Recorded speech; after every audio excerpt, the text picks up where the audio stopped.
coming back to school with me. We could have done it all so easily. Hi, my name is Craig Thompson Wood. I'm the board game teacher. Thanks for coming to the classroom. I know on my channel I tend to do a lot of games for younger kids in the primary and junior grades, K to 6. Today I'm going to change that. Today I'm going to look at a game which I'd recommend for maybe grade 7 and up to adults, and that game is Tales of the Arabian Nights by Z-Man Games. So looking at the report card for Tales of the Arabian Nights, I give it a B-.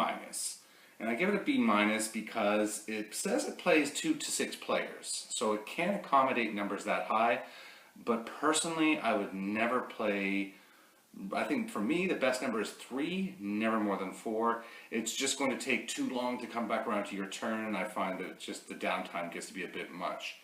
I'm going to give the learning for this game an A. And I say that because in the Tales of the Arabian Nights, I'll explain a little bit more about what I mean by this later, but it's not so much a game as it is a device for telling a really amazing story. And throughout the game, especially when you're playing with those lower numbers like 3 or 4, everybody's always going to be involved, and every turn everybody is reading. You're reading constantly through this game. So the focus on the reading skills is super high in this game. And not only that, because it's telling such a great story, to the chance to retell that story afterwards and to practice some of those comprehension skills and recalling main ideas and events and details and things like that, you can pretty effortlessly pull those out of the people that you're playing with again, because you want to relive and just, laugh about some of the funnier moments that happened during the game. This game is just, like I said, it tells just such amazing stories that some friends and I still talk about some of them. For fun, well, if you haven't guessed already, I give the game an A. I think this game is super fun. I think there's just a lot of, just the hilarious things that come out of it. I haven't played a game of this yet where there isn't somebody who's just laughing and everybody's cracking up. There are some points where it can get a bit frustrating for some people if you get trapped in prison, and then getting out of prison can be a little bit difficult. I just house rule that if you're in prison for 2 turns, then on your 3rd turn you just get out for free, because we don't want the game to be a downer for anybody. And really, the whole concept of having a winner and a loser in this game doesn't really matter to me. I mean, there is a winner, there is a definite winning conditions for who will win the game, but I don't care. I mean, I'm not so much worried about winning the game and employing strategies and things like that. To me, it's just, as I say, a device for telling a really fun story and having a great time. For time, I'm going to give this game a C. Now, I give it a C because it says on the box it can take 120 minutes. Now, I think if you're playing 6 players, I think that definitely is going to take at least 120 minutes. So you really need to carve out a large amount of time to play a game of that many people. But again, unless you can maybe set it up or organize it in such a way that you can strike it and set it back up again, and then continue over a few days, just resetting up things the way they were, it shouldn't be too difficult to do that. Just you take pictures of where things are. But with 3 players, it goes much faster, and so that I think helps to mitigate it a bit. But let me be clear. This isn't a game that I'm recommending for a classroom use. I wouldn't be pulling out this game during Daily 5 in a classroom. I would be pulling this out during even a high school level class or a junior high. Just not going to happen. There's too many pieces. There's too many things going on, and it's just not, what I would recommend it for. I think would be something that you would have for your board game club, and you would set up times, maybe perhaps after school, to play it. Or this is a great game to play at home as a family game. Again, focusing on the fact that let's not worry about winners and losers. Let's just all have a fun time telling a crazy story here. For the cost, I'm going to give this game a B. Now, the game is fairly expensive to buy up front for as far as some of the games go. But it's $65. But when you consider the amount of what you get in this game, it really is worth it, I believe. And I think $65 is a fair price to pay, and I think you will get a lot of enjoyment out of this game. So for that reason, I give the game a B.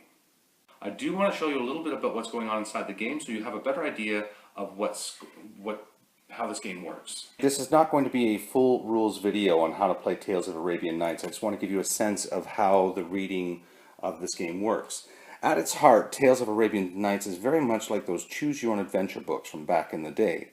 As you move around the map, you're going to stop in different locations, whether they be cities or these spaces, and every time you stop, you're going to pull an encounter card, like one of these ones here.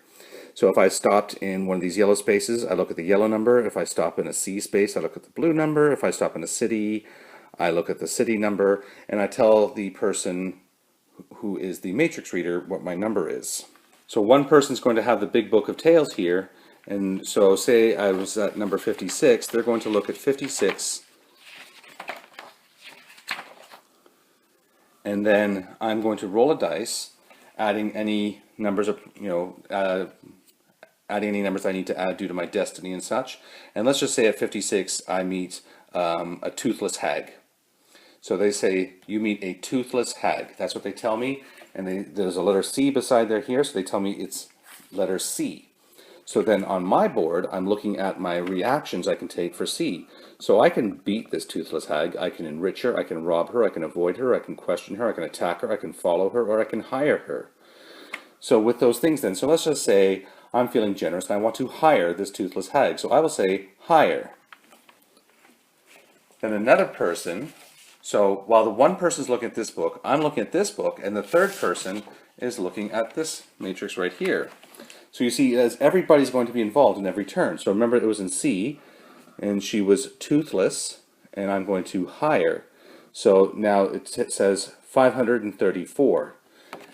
You can then roll a dice to see if it goes up one or down one, and let's just say it stays the same. And then there's all of these possible things that can happen in the game, and you turn to number 534, and it always says the other. In this case, the other, instead of other, you would say the toothless hag. So the toothless hag's appearance is so horrible that you fear you cannot use her to carry the message you need to send. And so you reluctantly look elsewhere. But if I have acting or disguise, I apply the arts of disguise to my toothless hag, and she is able to conceal I'm able to conceal her worst features. She successfully bears my message, and I get a reward for that. So the game just kind of goes through this, and all these crazy things happen. Like I said, it's not something that you can really sort of take too seriously, because I remember one game I met a beggar, and I tried to give him some aid, and it turned out he was a demon, and so I was harmed by the demon. So the next time I met a beggar, I thought, okay, well, fine, now I'm going to attack him. Well, then I attacked like a poor defenseless old man, and everybody got mad at me for being such a wicked person. So it was just like, didn't matter what I did, I was always getting punished for it. So it was kind of something that we just laughed at. But that is, you travel around, you have these encounters, and you have to reach so many destiny points, so many story points. When you've done that, you come back to Baghdad, and the first person to do that wins. And like I said, that's it for Tales of Arabian Nights. So that's going to be it for the Tales of Arabian Nights. Like I said, it's a great game for doing at a board game club or playing with your kids at home. It's really just chock full of reading that they're going to be doing throughout the game. Everybody's involved, doing things and participating and having a good time with the stories, the different stories happening to everybody. And then there's also the comprehension piece that comes in, the retell and the details, and just comprehending the stories that's being told. Just a lot of great things, got a lot of great learning happening in this game, and the best part is it's in a game, so the students are definitely going to be more motivated to do it. If you have any other suggestions for games you might like to see on the channel or ideas for the channel, please, as always, leave me a message in the comment section below. But until next time, I'm Craig Thompson Wood, the board game teacher, saying thanks for coming to the classroom.